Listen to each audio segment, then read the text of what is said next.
All right, so I wasn't expecting to get this this month's box. I had paused my subscription, but a friend apparently got one for me, so good on them.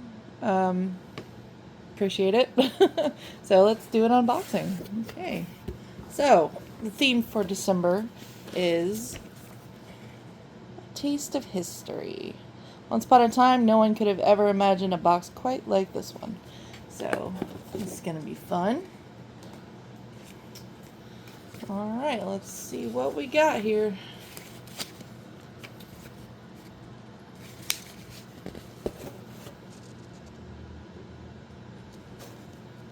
All right, so what are these? Amaretti. Oh, I know what these are. These are almond cookies from Italy. Oh, I love their almond cookies. Let me see if I can find it in the book. Yep. Soft almond cookies, and they are soft. Humans have enjoyed almonds for thousands of years, and they were likely cultivated as early as 3000 BCE in what is now modern day Jordan. Almond trees are relatively easy to grow, and the nuts they produce are nutritionally dense and have a mild flavor, which makes them ideal for use in both sweet and savory dishes. In modern Europe, almonds are a common ingredient in baked goods, desserts, and other confections, including amaretti, a popular Italian cookie made from almonds, eggs, and sugar. Amaretti come in both crunchy and soft varieties and are commonly enjoyed alongside a cup of coffee or tea. Amaretti Virginia is an Italian confection company that was founded in 1860. Its amaretti come individually wrapped in decorative papers or inside boxes or tins adorned with Art Nouveau style images that enhance the eating experience and pay homage to the brand's rich Italian history. Awesome. I freaking live for those things. I love them. Alright, what's these? Oh boy. These are plantain chips, jalapeno flavored. Alright, so let's find that in the book. There we go. These are jalapeno flavored plantain chips. Tostones, also called pastacones, are a popular snack in Latin America, Puerto Rico, and the Caribbean. They're made from unripe green plantains, a starchier relative of the banana. They're sometimes referred to as cooking bananas. Like many versions of French fries, tostones are fried twice. First, thick slices of plantain are fried until soft. Then they are smashed flat using a heavy mallet or a tostarona, tostanera, which is similar to a tortilla press. Last, the tostones are fried a second time until golden and crispy. Tostones are eaten both as snacks and as part of larger meals. Depending on the region, they might be dipped in garlic sauce or guacamole, or topped with tender shredded beef or tangy ceviche. These tostones are extra crispy and crunchy like tortilla or potato chips and are perfect for snacking. Enjoy them with your favorite dip and a cold, refreshing beverage. Okay, that sounds amazing, and I am going to eat the heck out of those. Next, we have... Oh, these are pecorino cheese flavored corn puffs, bread chips. They look really puffy and they look really good. I like the little window in that bag. That's cute. All right, let's see if I can find these. I think I passed. There they are. All right, so these are pecorino cheese flavored wheat puffs. These crispy puffs come from Sardinia, an island off the coast of mainland Italy with a rich food culture. Sheep farming plays a key role in the agriculture and cuisine of the region, which produces many kinds of sheep's cheese, including various types of pecorino. I've had sheep's milk-based products before, like cheeses and even drinks, and they're really good. I like sheep's milk yogurt. It is so good. It doesn't have quite the tartness that you get from like goat's milk, and it doesn't have the tanginess you get from cow's milk. It's smoother than that. It's more I don't really know what word I'm trying to say here, but my brain's not working. But it's so good. It's so good. These chips combine the traditional flavor of pecorino with another classically Sardinian food, pane carasau, a very thin, crisp style of flatbread. Another name for this flatbread is carta de musica, which translates to sheet music, and refers to the large, flat, sheet-like shape of the bread, which is said to be so thin that a sheet of music can be read through it. Historically, crisp pane carasau was eaten by Sardinian shepherds who would spend many months of the year away from home and needed a long-lasting bread that wouldn't spoil.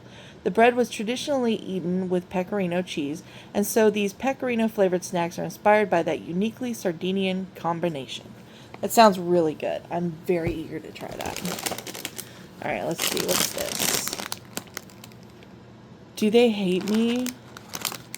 Haggis and cracked black pepper flavor. I'm going to try that before I end the video because I'm curious. And I've never had haggis. I live in the States. And even though haggis now isn't usually made the way it used to be, which was in a sheep's stomach, it still isn't legal in some states in the U.S., which is weird. But, like, I mean, America has a history of hating the Irish, so, but this is Scottish, so, yeah, I don't know. They hit the Scottish, too, I guess? I don't know. But I'll give it a try. Alright, so yeah, it is haggis-flavored potato chips. These crispy, crunchy potato chips are flavored to resemble one of Scotland's most iconic foods, haggis. It's made from sheep offal, which is organ meat, oats, spices, and suet that are ground together into a sort of sausage meat and boiled inside a sheep's stomach before being aged to allow the flavors to develop. While the gamey flavor of haggis may be an acquired taste, the dish is deeply rooted in Scottish culture. The Scottish poet Robert Burns wrote the famous poem Address to a Haggis in 1786. The poem is traditionally read each year during the Burns Supper, which takes place on January 24th, and commemorates the poet's birthday, and also coincides with the time of year that haggis would historically have been aged to perfection and ready to eat. Since these chips are vegetarian, they're a great way for everyone to enjoy the uniquely Scottish flavor of haggis. So yeah, I think in the U.S. we can't use, there's a couple organs that aren't legal because of bird flu, and other diseases that affect livestock. It was banned, and they just never unbanned it. And I think one of those is stomach, another is lungs, which is usually a part of haggis. So yeah. All right, what's next? Ooh. Oh, Thai crispy rice noodle snack. Sweet and sour sauce with cashews. Ooh! I like all those words. Those are great words. Oh, and it's right here. So this is the crispy sweet and sour noodle rice snacks with cashews. Blah! I can't fucking talk. Jesus.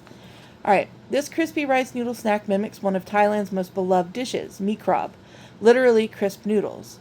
Originated as a street food and traditionally consists of deep-fried vermicelli noodles, a protein, such as pork, tofu, or shrimp, and a punchy citrusy dressing made with fish sauce, tomato paste, kaffir lime leaves, chilies, and sugar. These crispy rice noodle snacks are a bite-sized handheld version of mee krab that feature the same sweet and savory flavor profile but are more convenient for snacking on the go.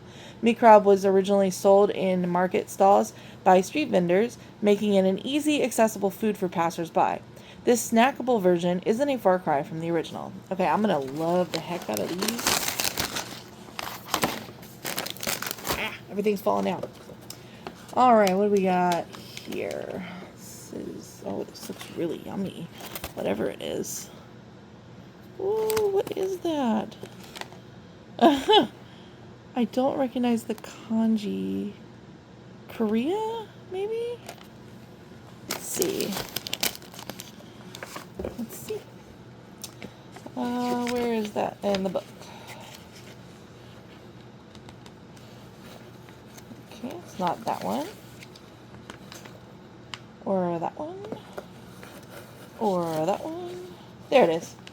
Okay, so it's this baked choco torte with salted caramel. Ooh, that sounds amazing. Is that Korean kanji? In Japan. Okay, it is kanji. Okay. In Japan, there are separate words to distinguish traditional Japanese sweets from Western style ones. The term wagashi includes treats made from glutinous rice flour, adzuki bean paste, and a variety of fruits, while yogashi refers to Western style confections, including butter based baked goods and those made with chocolate. These baked chocolate tarts with salted caramel fell into the yogashi category and feature a buttery shortbread crust topped with a layer of rich salted caramel. Traders and travelers brought chocolate to Japan in the late 1700s, but it wasn't popular at first. It wasn't until the 20th century that chocolate and other Western style treats gained widespread appreciation in Japan.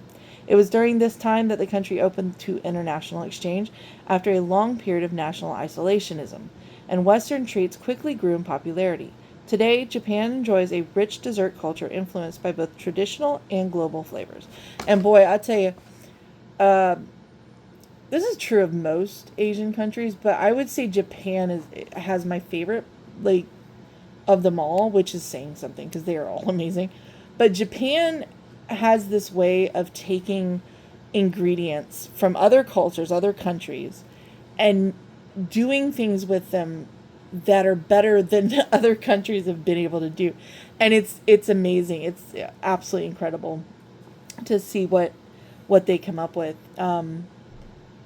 I mean, Japanese cuisine is just amazing already. So, like, throw in some new ingredients that they don't usually get, and it gets even better. So, yeah, I've had these before, and they're so good. I don't think I've had that particular flavor, but I've had this brand. These are cocoa-covered truffles. Let's see. Cacao beans are native to Latin America. Spanish explorers first brought them to Europe in the early 1500s. The beans were initially enjoyed in the form of a hot chocolate-like drink that was beloved for its supposed health benefits and stimulating effects. Solid forms of chocolate, like bars and truffles, came later. French truffles were likely invented sometime during the 19th century.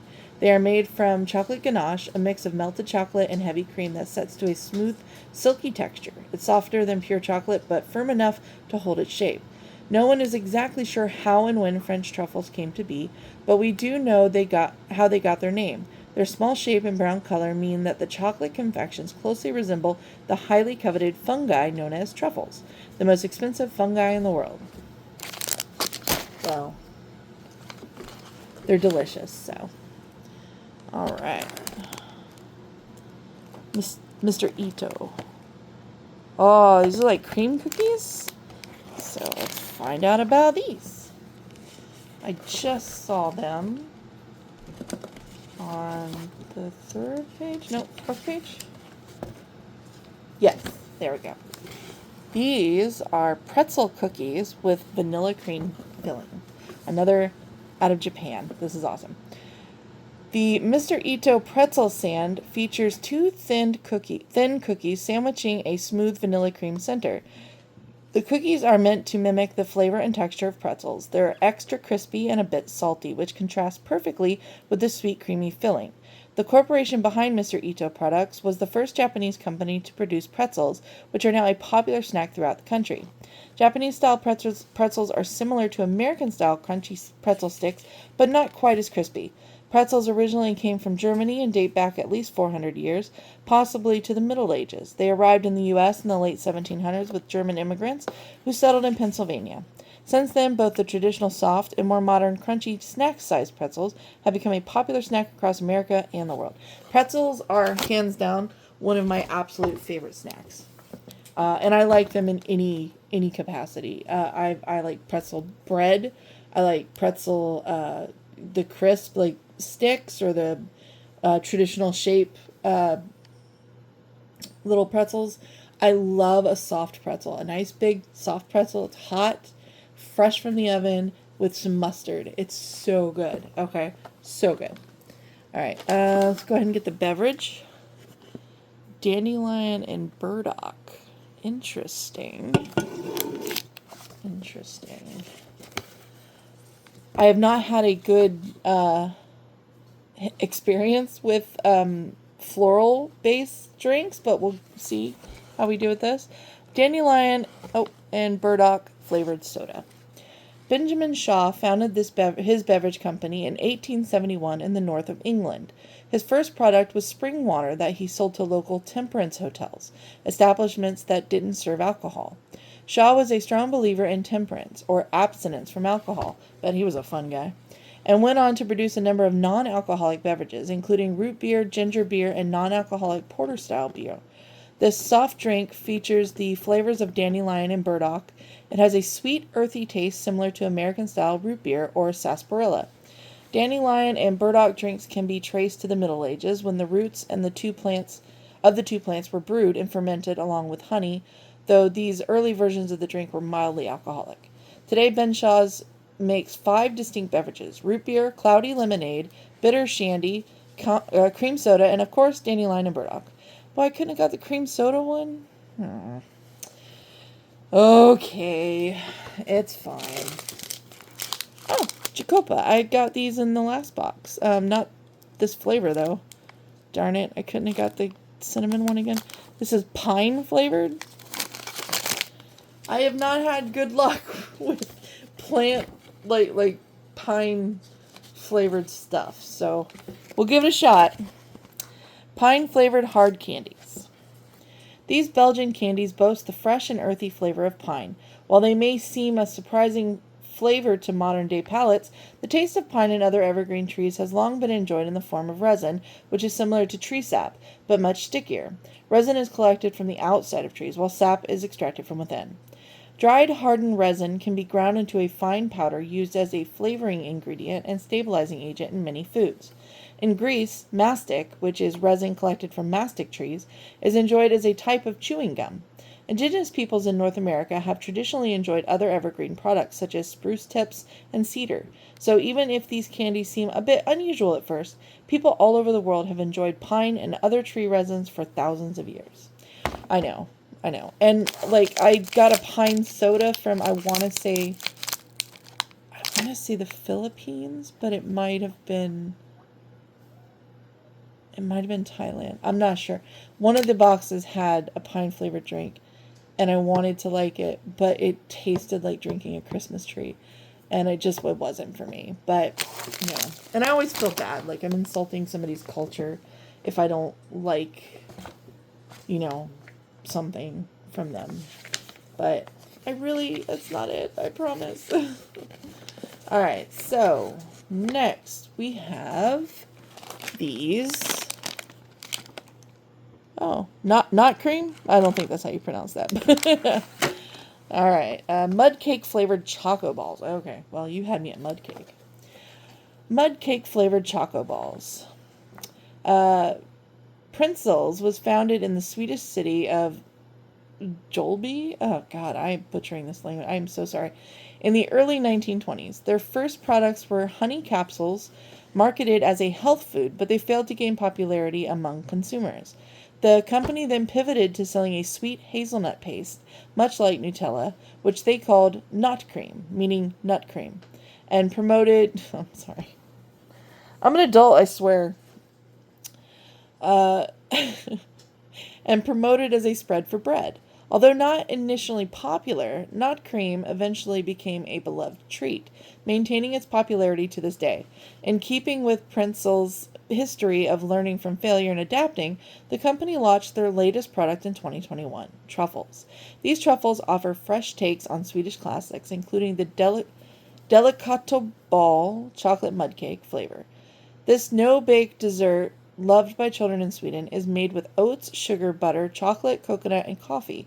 In a way, these incredible truffles highlight the fact that most of humanity's greatest achievements follow a similar path as Printzels, and only exist due to a series of trial and error. That is very, very true. Alright, what's this? Ooh. Spiced party mix. Coated peanuts, toasted corn, coated green peas. Ooh. Interesting. That is this. Peanut, toasted corn, and green pea snack. Savory, salty snacks are an important part of Indian cuisine and commonly served to guests with tea as part of a greater hospitality practice. These snacks are referred to as farsan. One subcategory of farsan is called Shivda, I'm so sorry if I'm butchering that, or Shavanu, and refers to a mix of dried spicy ingredients like puffed rice, fried lentils, roasted nuts, dried fruits, and fried curry leaves. Shivda is characterized by its balance of sweet, sour, salty, and bitter flavors. Numerous varieties are popular throughout India, especially during the Hindu festivals Holi, the spring festival of colors, Ganesh Chaturthi, I'm so sorry, the early autumn festival celebrating the god Ganesha, and Diwali, the late autumn festival of light. This Cornitos party mix pays homage to classic Shivda but features a more globally inspired blend of flavors: salted peanuts, toasted corn, and spice-coated peats. That sounds really good. So, other than me totally butchering your beautiful language, I am looking forward to trying that snack. Alright, next we have... I'm never going to be able to pronounce that. Oh my goodness. Alright, spice cookies. I can pronounce that. These are crispy spice cookies. Crudnoten translates to gingerbread button. Oh, gingerbread. You had me at gingerbread. Alright. And refers to the small round shape of these petite cookies as well as the traditional spices used to flavor them. These cookies are made from the same dough as speculoos cookies, a Dutch version of the famous Belgian speculoos cookies, but with even more fragrant spices. While speculoos cookies are typically flat and imprinted with images of buildings, windmills, and even animals, crudnoten are coin-sized and have a much rounder shape, though they are sometimes made in the shape of letters as well. Crudnoten are historically handed out to children during the Feast of St. Nicholas, or Sinterklaas, as he is referred to in Dutch, and are closely associated with the Christmas holiday. Due to their association with Christmas, they have likely been around since the early 18th century, a stronghold in many, many fond memories. That sounds awesome. I'm looking forward to that. Hey, another almond cookie. Oh, yeah. Maybe send some of these to my mom. Ube! Ube is a purple yam, and it even says purple yam right there. And I love ube flavored stuff, so this is going to be really good. And I already know this is from the Philippines. So this is soft ube shortbread. Polvoron is a type of shortbread that originated in Spain. It's traditionally made from just flour, fat, lard, butter, or oil, sugar, milk, and nuts. In fact, the word polvoron comes from the Spanish word polvo, meaning powder or dust, and reflects the cookie's dry, crumbly texture. Since the Philippines is a former Spanish colony, colonizers, right? Much of its cuisine and food culture is influenced by Spanish food, and there are many contemporary Filipino versions of traditionally Spanish dishes, including polvoron. Filipino polvoron is not baked, but rather compressed into small cakes made of toasted flour, sugar, dry milk, and coconut shortening. This polvoron is made with ube, a type of purple yam that's indigenous to the Philippines, and gives these cookies their purple hue and distinct nutty flavor. In 1966, sisters Clarita Yelene Go and Milagros Lilen Yi opened their first small bake shop. There are now over 600 Goldilocks stores in Asia and 11 in the U.S., which bring a taste of Pinoy treats to Filipinos and Filipino Americans. The Goldilocks brand is based in the Philippines, but this particular product is made in the USA, historically selling to the Filipino American population. That is awesome. And I have always wanted to try Filipino food. We don't really have a whole lot of Filipino food restaurants around me. I have a whole bunch of different cuisines from different Asian countries. We got Thai, we got Vietnamese, we got Japanese, we got Chinese, Korean. But the first restaurant I've seen that's Filipino that's opening for us soon is a Jollibee. And the few Filipino Americans I know who have family in the Philippines say that Jollibee is a very good representation of Filipino cuisine. And so I'm very excited to try. I'm very excited to try it. So, yay! All right, what do we got here? That is, I'm not gonna be able to say any of these words. I'm so sorry. I barely can do English, so this is a hazelnut carrot Turkish delight. Oh, I love Turkish delight. Okay. Turkish delight, or lokum, is a soft, chewy Middle Eastern candy made from sugar and cornstarch. The candy is traditionally flavored with rosewater, citrus, or pistachios, but carrot-based versions called Caesari, I am so sorry, are also common and take advantage of the root vegetable's vibrant color and high sugar content. Classic Turkish delight is dusted in icing sugar, but these are coated in a layer of coconut flakes for added flavor and texture. The first written evidence of Turkish delight comes from documents written in the early 1800s. The sweet treat was soon exported around the world, finding its way to England by the 1850s. Charles Dickens even wrote about it in his 1870 novel, The Mystery of Edwin Drood, referring to the candy as lumps of delight. Turkish delight also makes an appearance in C.S. Lewis's The Lion, the Witch, and the Wardrobe, wherein the White Queen enchants the character Edmund by offering him a silver dish of Turkish delight. Yeah, Turkish delight is so good. I've had many different types of it, and I've never been disappointed. Oh, this is mint chocolate, and that's my favorite combination. Oh boy. All right, let's find that in the book. I just saw it a second ago. Where is it? Mint chocolate. There it is. Chocolate bar with peppermint cream filling. Yes, please.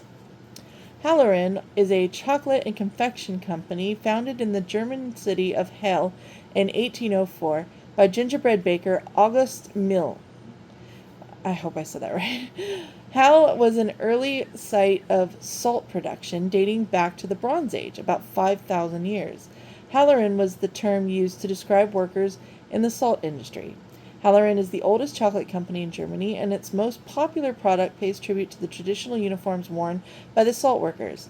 The uniforms featured 18 ball-shaped silver buttons that inspired the shape of Halloren Kugeln. I can't words. Which are chocolate balls with various creams and fillings in the center. The Bohm Pfefferminz Cream Chocolade comes in the form of a candy bar and features dark chocolate and a peppermint cream filling, much like an Andes chocolate. For an extra special treat, try melting it into a sauce and pouring it over vanilla ice cream. Stop giving me good, delicious ideas. And last but not least, oh yeah, chamoy rings, watermelon flavored. Oh, I'm gonna eat the heck out of these gummies. And these are sweet and spicy watermelon flavored gummies. These spicy watermelon gummies are coated in chamoy, a sweet, salty, spicy condiment that's widely used in Mexican cuisine. Chamoy is made by salting fresh fruit, which draws out the moisture and leaves it somewhat leathery and partially preserved. Chamoy is the salty, fruity liquid left over from this process that is then mixed with chili. It can be used as is or reduced to a thicker sauce or paste before being used to flavor both sweet and savory dishes. Chamoy originated in China as li hing mui, a salt-fermented plum. Chinese migrants brought it to the Philippines, where it evolved into kamoy, another type of salt-preserved fruit coated in anise, and li hing mui powder. Filipino immigrants later brought Kiamoy to Mexico via trade routes that connected the Spanish colonies, where it finally evolved into the chamoy that's beloved in Mexican cuisine today. I love the blending of cultures when it comes to food, and I think food is the universal language that we all share. And honestly, I really wish that instead of doing what the colonizers did, that they traveled the world much in the way Anthony Bourdain did, and that he went and he enjoyed the culture through the food, and that we could blend our cultures that way instead of the way it happened. But yeah, this box sounds amazing. I am gonna do what I said. I'm gonna try the haggis chips. I according to Ancestry, I do have some Scottish blood in me. I don't think as much as our family originally thought, but a good amount. So this is for my Spanish, or my Spanish. This is for my Scottish ancestors. I'm gonna try this. I'm a little nervous, but it is a vegetarian, so I don't think it's gonna be so bad. I don't know. Everybody I've talked to has tried haggis, whether it's the traditionally made, with the stomach and everything, or the more modern without the stomach and the lungs and all that, has said it's delicious. So I'm gonna give it a try. This is one of the chips. All right, let's see. Here goes nothing.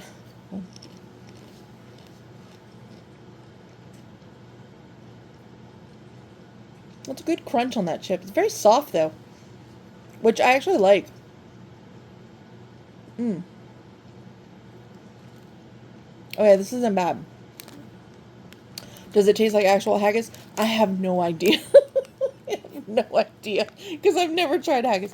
But I will say, it's good. It's good. It tastes good. I don't really know how to describe the flavor. I think mostly what I'm getting is the black pepper. Oh my god, Highland cows. I love Highland cows. There's Highland cows on there. I always wanted Highland cows. But yeah, this is good. I didn't expect to like it this much, but yeah, it's good. So I'm gonna save those for later because I just ate lunch, so I don't want to eat too much. But I am gonna try one more thing. I wanna try these chamoy watermelon rings because I know they're gonna be good. Okay. I can't open the bag, so I'm just gonna cut it open. Okay, there we go. Let's see. Oh, look at all the spices on it. Oof. All right. Oh, it's so good.